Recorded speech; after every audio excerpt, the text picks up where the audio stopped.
안녕하세요. 알려준 마당 성과 사랑의 테마 마지막 책이죠. 헨리 밀러의 북해기선을 들고 왔습니다.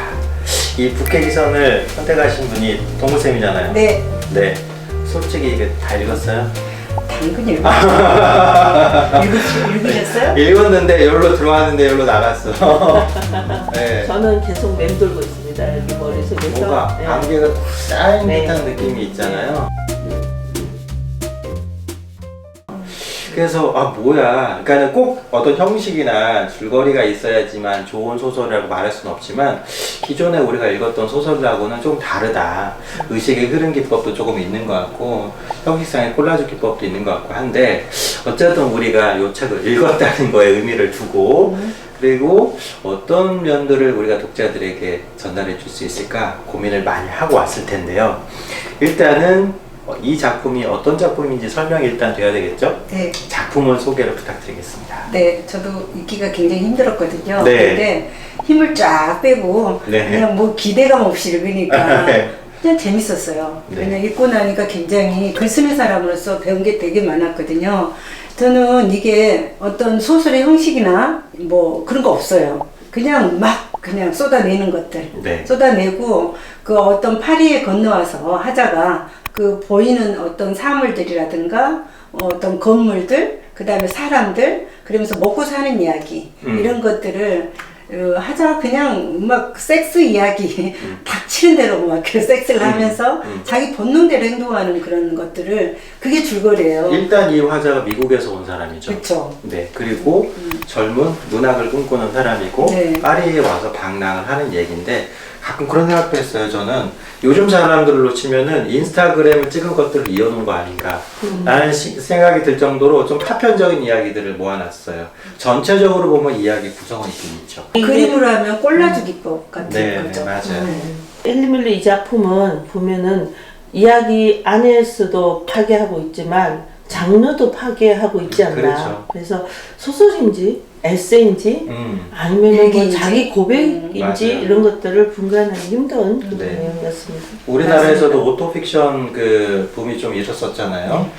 근데 이제 자기 얘기를 하는 것도 있고, 이 사람이 파리의 삶을 바라보는 그 시선을 네. 독자 입장에서 확인하는 것도 참 쏠쏠한 재미가 있었어요. 그 바라보는 일상의 끈을 가지고 네. 어떤 자기의 생각의 여행을 떠나는 거예요. 그러면 거기다가 독자들이 동참할 수 있게끔 따라가게 하는 구성을 하고 있어요. 그러니까 우후죽순해요. 아주 막 배설물을 쏟아내듯이 하는 것들. 이 화자가 그럼 파리에서 하는 일은 뭐예요? 그냥 없어. 글 쓰는 아무것도? 일이고, 글 쓰는 네. 일이고, 여자하고 섹스하는 일이고, 친구들 만나는 일이고, 네. 돈 되기 위한 어떤 작업들, 네. 간단간단한 요즘 말하면 알바식, 이런 것들을 하고 있는 거죠. 그러니까 일상이 전부예요. 전부인데 그 일상성을 통해서 지향하는 부분이 분명히 철학적으로 있다는 거죠. 굉장히 많죠. 네. 그래서 줄이 뭐, 네.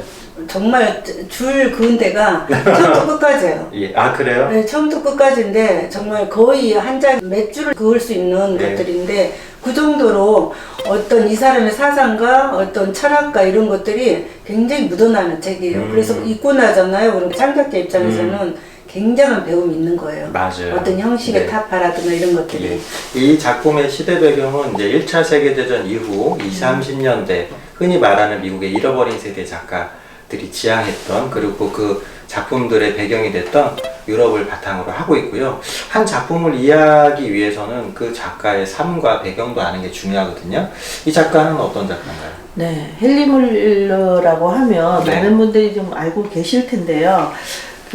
이 작가는 이제 1891년생이에요. 네. 지금 이제 살아 계신다면 130살 정도? 이제 상당히 장수했어요. 그렇죠. 1980년에 사망했죠. 네, 예. 89가지. 그 당시로는 굉장히 그렇죠. 오랫동안 장수한 사는 거죠. 근데 이 작가는 이제 뉴욕에서 태어나서 성장은 이제 그 옆에 있는 브루클린에서 성장을 하는데요. 워낙에 이렇게 좀 반항적이고 기질 자체가 이렇게 기존의 질서를 거부하고 뭐 이런 것이어서 학교도 갔다가 퇴학을 하고 직장 같은 데 가서도 이렇게 안정된 생활을 못하는, 그래서 회사를 지부치고 나오고 뭐 이러면서 외모는 안 닮았지만 왠지 이미지는 제임스 딘을 연상시키는 네, 네. 삶이에요. 맞습니다. 예. 네. 약간 그런데 얼굴형이 닮았잖아. 아, 얼굴형도 조금 제임스 딘 서운해하겠네. 그래서 33살인가에 두 번째 결혼, 이게 첫 번째, 두 번째를 갖고 결혼 굉장히 많이 하는데요. 준이라는 여자, 네. 두 번째 그 아내한테 굉장히 많은 영감을 받아서 네. 작품, 여러 작품에 이 여자 이야기가 많이 나오고요. 네. 그 다음에 이제 1930년대 단신 저기 혼자 유럽으로 네, 이제 파리로 건너가게 건너가죠. 되죠. 예. 예, 그래서 이 북해기선이라는 걸 쓰게 되는데, 실제로 미국에서는 이게 30년이 흐른 1964년이 돼야만 맞아요. 출판이 되는 그런 맞아요. 어떤 기록이 있어서 많은 사람들이 북해기선이 나왔을 때 엄청나게 많이 그쵸. 팔렸죠. 150만 부 이상. 예설이냐 뭐 예술이냐 네. 하는 것 때문에 지금 미국에서 안 되는 네. 거잖아. 출판이 안 된 거. 그때까지 안 됐었죠. 그쵸. 64 근데 또 헨리 밀러는 특이하게도 네. 이게 본인이 쓴 10편이 넘는 그 소설들이 전부 자전적인 이야기를 갖고 맞아요. 있다는 거, 네. 1인칭을 갖고 있고, 오늘 우리가 얘기하는 이 북해기선도 1인칭 시점으로 네. 가고 있는데요. 놀랍게도 8번째 네, 결혼을 결혼을 했죠. 예, 네. 74세에 기가 막히게.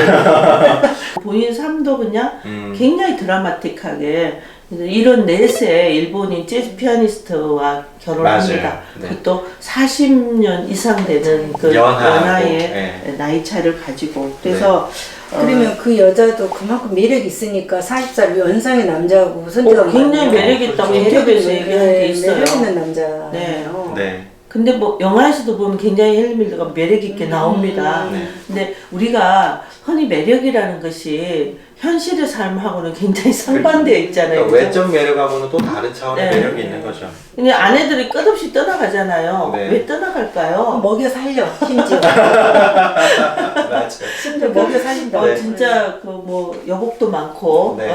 굉장히 막 하는 것 같은데 여자들이 다 좋아해주고 네, 그런 것 같습니다. 그래서 뭐가 마성이 있구나. 뭔가 모성애를 자극하게 하고 또 영웅적인 면모가 있기 때문에 끌리는 마초적인 것에 또 끌리는 여성이 있어요. 있잖아요. 그 저는 네. 소설을 읽다가도 제가 아까 뱅글뱅글 돈다 그랬는데 네. 소설도 제 넋을 좀 이렇게 빼버리는 듯한 음. 근데 이 작가의 삶도 약간 넋을 빼버리는 듯한 맞아요. 그런 느낌을 받았습니다. 그렇지만 성이라는 것을 우리가 옥죄고 있는 어떤 뭐라 할까 이러면 안 돼 저러면 안 돼 하는 성에 대한 억누르고 있던 억누름을 것들. 네. 단번에 좀 풀어주는 작품이었다. 네. 이제 예. 그런 정도로 요 말씀드리고. 시기에 이제 우리가 앞서 다뤄봤던 채털레븐의 연인도 그렇고 물론 채털레븐의 연인이 좀 더 앞에 나왔지만 20, 30년대 1차 세계대전 이후로 그런 것에 대해 인간 본성을 억누르는 것에 대한 고민을 많이 했던 것 같아요. 맞습니다. 그리고 60년대 대부분 그게 풀렸어요. 네. 히피 문화가 조금씩 이제 들어오기 이렇게 시작하면서. 하면서 그러면서 이제 사회가 좀 부드러워지고 말랑말랑해진 거죠. 그럼 여기서 하나 우리가 생각해 볼 것은 아까 제가 잃어버린 세대라고 말씀드렸잖아요. 무엇을 잃어버렸는가. 그리고 그들은 왜 미국을 떠나서 유럽으로 갔는가. 그 중에서도 파리에 갔는가에 대해서 생각을 해보자면 어느 정도 실마리를 찾을 수 있을 것 같은데 그러려면 그때 당시에 미국의 사회상을 알아야 될 것 같아요. 1930년대 하면 경제 대공황이 그렇죠. 있었던 있었죠. 시절이죠. 네, 그리고 이제 미국은 막 하루가 다르게 이렇게 네. 문명이 발달하던 그런 시절이었는데 뭐 그 피츠제럴드의 위대한 개츠비, 개츠비. 네. 해밍웨이 이런 그런 대작가들도 그런 문명에 대한 것들을 경고를 많이 했잖아요. 그렇죠. 예, 그리고 헨리 밀러의 북해기선도 어떻게 보면은 그런 것들을 미리 예고하지 않았나 그런 생각이 들어요.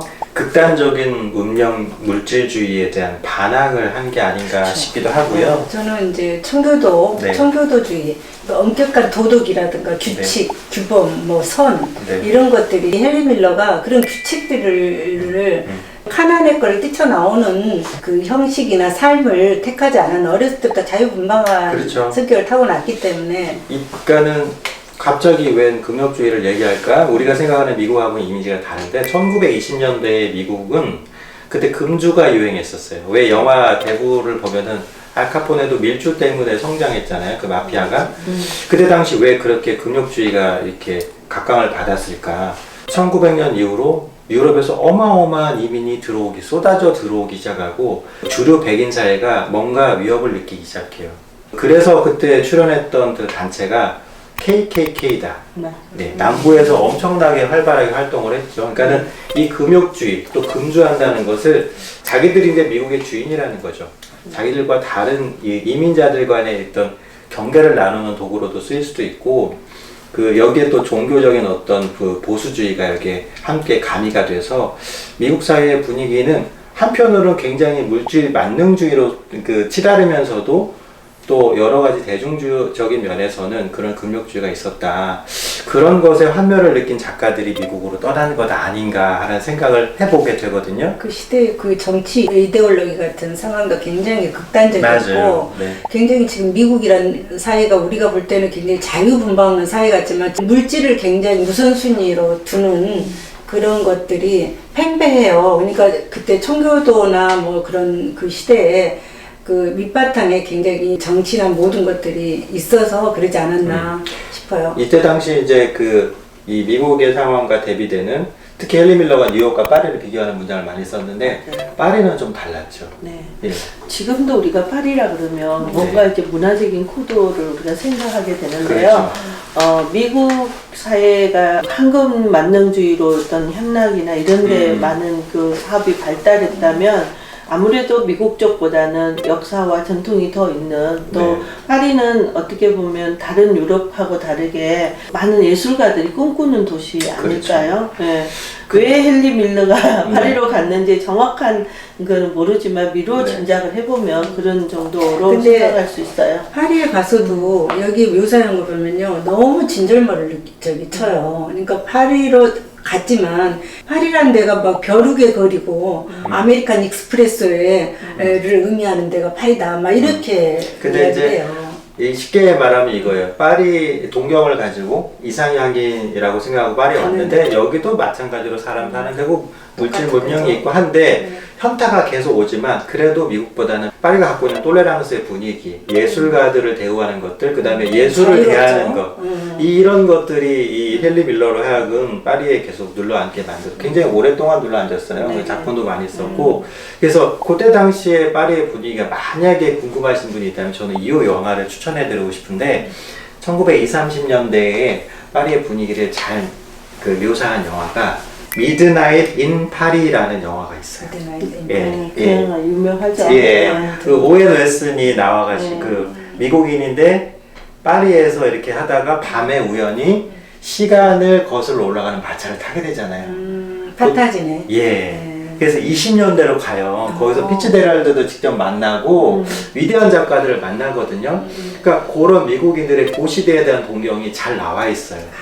근데 거기서 또 그 20년대 파리의 무희를 만나거든요.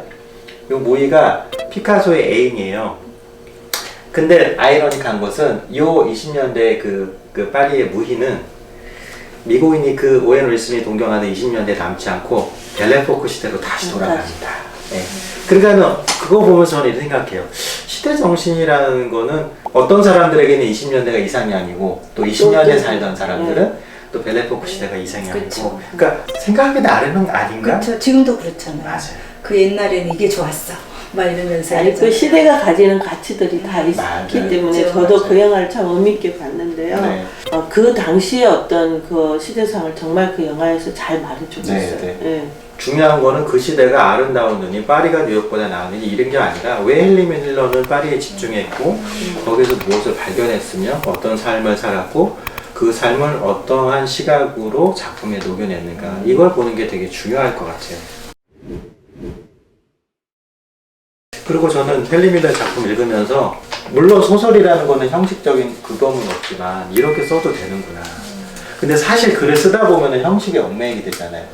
두목님도 글을 쓰시는데 네. 쓰다 보면은 이렇게 근데 헨리 밀러 정도가 되니까 이렇게 써서 슬프다. 그러니까 이미 90년 전에 예. 이렇게 썼는데. 저희가 쓰면은 이게 무슨 소설이냐고 그럴 맞아요. 수도 있겠죠. 물론 맞아요. 헨리 밀러도 처음에 이런 얘기가 무슨 소설이냐고 그런 비판을 받았다고 해요. 네. 근데 자기만의 개성 이런 것들을 하나를 이뤄가는 데 있어서 그 집요한 것들이 필요하다는 생각이 들었어요. 그래서 맞아요. 저도 이제부터 나만의 방식으로 네. 집요하게 써볼까? 뭐 이런 네. 생각이. 근데 저는 이거 읽고 나서 굉장히 카타르시스를 느꼈어요. 그러니까 기존의 소설 형식 있잖아. 발단적 얘기, 절정, 결말로 써야 네, 된다. 근데 조금 더 앞서간 사람은 그걸 좀 타파하고 전개부터 앞으로 더 가서 뭐 절정부터 나가라 이렇게 하는데 얘는 90얘라 죄송합니다. 밀러는 90년대 그 90년 전에. 살았던 네. 사람이 이 글을 썼단 말이에요. 근데 어떤 인간의 욕구에 대해서 다 뱉어낸 느낌이에요. 그러니까 그 형식에 따라 가서 줄거리를 봐야 되는데 그게 없으니까 막 당황하게 되는 거예요. 근데 나중에는 힘을 빼고 에라 모르겠다 그러고 있게 되잖아요. 그러면 인간의 욕구나 이런 것들 다 배설하고 나온 느낌. 근데 그 행간에 작가만의 사유가 얼마나 앞서가 있는지 삶을 맞아요. 바라보는 눈이나 이런 것들도 얼마나 앞서가 있는지 그걸 느낄 수가 있어요. 항상 그 천재는 그 시대에서 읽어내지 못하고 그렇죠. 항상 그런 네. 세월이 흐른 후에 읽어내는데요. 네.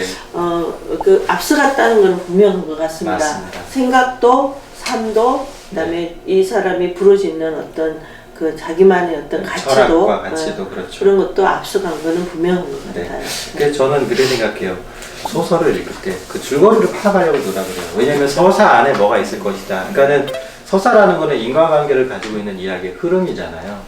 그리고 그 안에 마지막에 결말이 있을 거고 그 결말에 의미가 있을 것이라고 생각하는데 일종의 그러니까 목적주의, 목적지향주의적인 거죠. 그렇죠. 예, 우리 근데 헨리 밀러가 그 집중한 것은 삶 그 자체고 자연스러움을 보여주는 성, 특히 성에 대해서 굉장히 관심이 많았잖아요. 그러니까 이 헨리 밀러가 쓴 소설은 도색적인 글은 아니에요.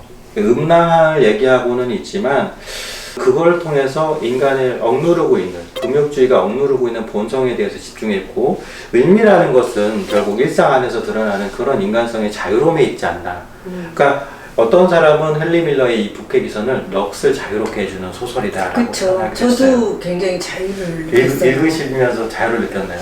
읽고 나서는 와 진짜 제 마음에 굉장히 풍만해졌어요. 제가 이거를 이 방송을 하기 위해서 굉장히 읽기 위해서 읽었는데 네. 읽고 나서 제가 커다란 네. 그 만족감이라든가 이안이 됐거든요. 근데 맞아요. 이것들이 어떤 그 집단 윤리에 어떤 반발하는 그런 내용이라든가 네. 세밀한 요소를 찾아내는 일들을 많이 드러내 있어요. 그렇죠. 그래서 우리가 보지 못한 디테일을 보여주고 있다는 생각이 들어요.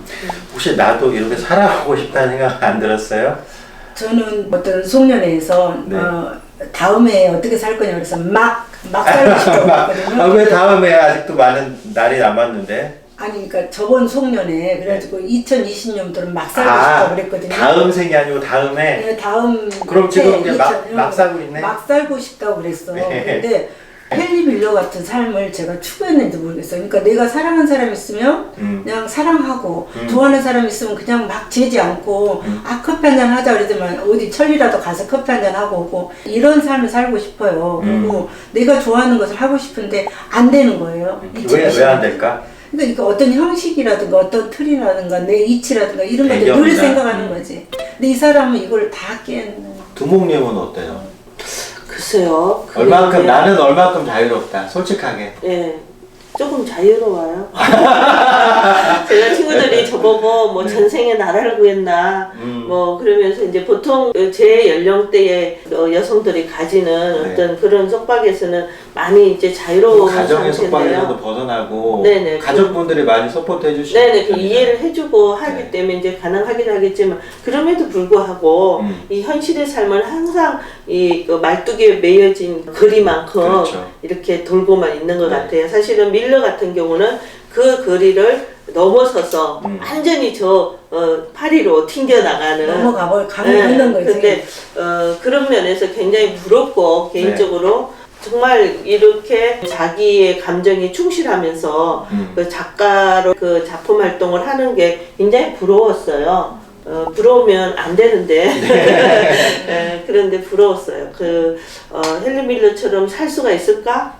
아직도 제가 그에 대한 대답은 드릴 수가 없을 것 같아요. 아직 남은 삶이 많기 때문에 네. 천천히 드려도 되고 또 천천히 시도해도 됩니다. 저기 우리 남은 사람이 많다고 말할 수 있어요 저희들한테. 남쪽 100세, 50번 네, 됐고. 100세, 50세 저긴데. 같이 늙어가면 좋지. 네네. 저는 그 헨리 밀러의 글을 읽으면서 헨리 밀러는 어떤 사람일까 생각을 해봤어요. 사실 뭐 이거를 뭐 10번 정도 간다고 해서 그 사람의 그 뜻을 다 이해할 수는 없겠지만 독자로서, 나라는 독자로서의 해석을 시도하는 게 저는 의미가 있다고 보거든요. 책이 한 권이 있더라 하더라도 100명이 읽었으면 저는 그 100권의 책이 세상에 탄생했다고 생각을 하는데, 앞서 이제 우리 두목님이 그 돌아오는 거를 고민할 수밖에 없기 때문에 이게 일탈이나 어떤 자유로움을 추구하는 한계가 있다고 말씀하셨잖아요. 그렇죠. 저는 헨리 밀러는 지향하는 중심이 없기 때문에 자유로울 수 있었다고 생각해요. 우리가 이 목줄을 걸면 자기 집으로 돌아가야 되잖아요. 아무리 그 줄이 길어도 결국은 그 줄이 매여 있는 곳이 있단 말이에요. 근데 헨리 밀러에 있어서는 예술의 지향점, 형이상학적인 지향점, 넋의 자유로움 이런 것은 있었어도 이 사람이 성을 다루고 있지만 성에 구속되어 있는 사람은 아니다. 전혀 아니에요. 단지 그것을 도구로 활용했을 뿐이지 그쵸. 라는 생각이 듭니다. 그렇죠. 그러니까 어떤 초월적인 가치, 보편적인 진리라든가 네. 사회의 영예 같은 거 그런 것들을 추구하는 태도를 버렸다는 거. 네. 이 밀러는 어떻게 보면 자기가 가진 것을 다 내놓았기 때문에 자유로울 수 있었던 것 같아요. 맞아요. 그래서 어떤 안정된 거, 사람들이 살아가면서 필요한 것들 그침없이 다 던지고 아주 불안한, 그러니까 그 절벽의 난간에 서 있는 사람 같다는 느낌이 들었어요. 그 맞아요. 팀에 뭐 하고 싶은 말이 있어요. 네. 타부키가 그랬어요. 문학을 하는 것은 불안하게 하는 것이라고 그랬어요. 아, 그리고 네. 의식을 평온하게 하는 문학은 가치가 없다. 오늘도 참 충실히 준비해주셨어요. 저는 이제 그냥 제 직관에서 이제 이 인물 자체가 그 어떤 안전한 지대에 서 있는 게 아니라 그야말로 이태로운 그 어떤 절벽의 난간에 서 있는 인물처럼 보이는데 여기서 하나 질문을 드리고 네. 싶은데, 왜 우리가 난간에 서 있거나 절벽 끝에 서 있는 사람은 나도 불안해지잖아요. 불안하죠. 네, 나도 불안해지잖아요. 동목님은 이 헨리 밀러라는 작가를 자유로움을 느꼈어요? 아니면 불안을 느꼈어요? 아니 불안함과 자유로움이 같이 왔어요. 저 같은 경우는. 예. 근데 어쩌면 다 내려놓은 상태에서 사실 그 운명이 어떻게 될지 모르는 상황이기 때문에 자유로워 보이면서도 네. 굉장히 위태로워 보였는데, 거기에서 뛰어내리는 순간 자유를 찾을 수도 있고 네. 어떻게 보면 뛰어내리는 순간 모든 것이 파국으로 갈 수도 있는 네. 그런 인물로 읽혀졌는데, 그 불안의 끝에 서 있어야만 결국은 작품을 쓰는 거 아닌가. 그래서 타부키의 말씀을 하고 계신 거예요. 네, 그렇습니다. 작가가 작품 활동을 할 때 어떤 고민을 많이 하냐면 양다리를 걸치고 살잖아요. 하나는 현실이라는 경계에 공간, 있는 거죠. 또 우리가 하나는 지금. 작가로서의 삶, 이렇게 해서 항상 이쪽으로 가면 이쪽이 걱정되고 이쪽으로 가면 이쪽이 걱정되는 그런 딜레마를 굉장히 많이 겪고 있는데, 저뿐만 아니라 많은 작가들이 아마 그런 고민을 많이 할 거예요. 그러니까 여기서 중요한 거는 헨리 밀러가 자유롭게 살았다는 것도 중요하지만 모든 걸 내려놨기 때문에 자유로울 수 있었던 거예요. 그렇죠. 그러니까 우리는 사실 개뿔 가지고 아무것도 없어도 질 수밖에 없잖아요. 왜냐면 이 자리라도 유지하지 않으면 더 삶이 비루해지기 때문에. 근데 헨리 밀러는 바닥까지 내려가는 것에 대해서 전혀 두려워하지 않았고, 그 자신의 글을 써서 세상에 내보일 때 어떤 평이 어떤 올까, 말들, 예, 그거를 왜 사람인데 그거를 왜 예상을 못했겠어요. 그때 당시 시대적인 분위기가 있는데, 그럼에도 불구하고 내 길을 가겠다라는 거.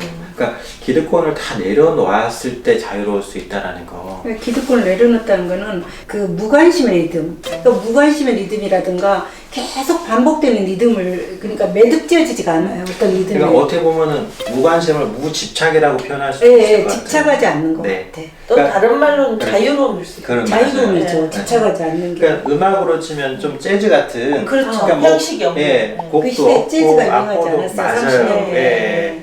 20, 30년대 또 재즈 시대라고 하는데 특이하게도요. 네. 이분이 8번째 결혼할 때 그 여성이 재즈 피아니스트. 맞아요.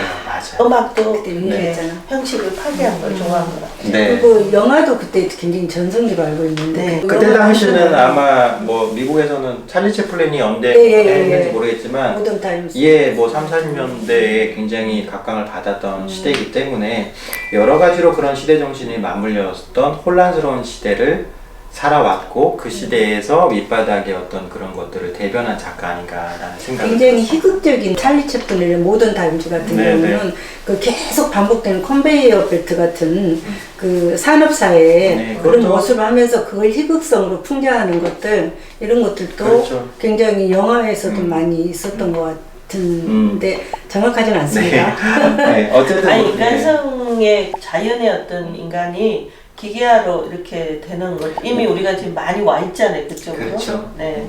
모더니즘, 그러니까 산업화에 대해서 우리가 지켜내야 될 인간성이 무엇인가에 대해서 생각해 본 작가고 1차 세계대전이라는 어마어마한 그 세계사적 비극이 있었잖아요. 그것 때문에 더 생각해 보게 된 거 아닌가? 거기 때 또 미국이 갖고 있는 그 물질 만능주의 이런 것들에 대해서 화면을 느껴서 인간성이란 무엇인가, 그리고 문학을 통해서 그 인간성을 어떻게 회복할 수 있는 것인가에 대해서 아주 처절하고 진지하게 고민했던 작가 아닌가 싶고요. 너무나 문학사에서 위치가 공고하고 또 의미가 있는 작가이기 때문에 한 번에 해서는 절대 이 작품은 그런 능력도 안 되고 조명이가 어렵습니다. 그래서 앞으로 2회, 3회에 걸쳐서 더 진행을 할 텐데 그 다음 회차에서는 이 작품이 갖고 있는 포르노그래피 이 예술성을 어떻게 우리가 받아들일 것인가에 대해서 깊이 얘기를 나눠보도록 하겠습니다. 오늘 두목님 어땠어요? 네, 저는 이제 헨리 밀러 작품을 다시 또 정독해서 보면서 네. 느낀 점이 딱 한 문장으로 생각이 들었어요. 과연 인간적인 삶은 무엇인가 이런 질문을 저한테 던져보게 하는 그런 작품이었던 것 같습니다. 네. 네. 저는 그 현실에 어떤 디딤돌을 짚는 것 같은 그 많은 언어나 많은 난사반 이야기들, 그 콜라주 같은 것들이 제 하나의 디딤돌로 딱 밟고 넘어가는 느낌이 들어서 되게 좋았습니다.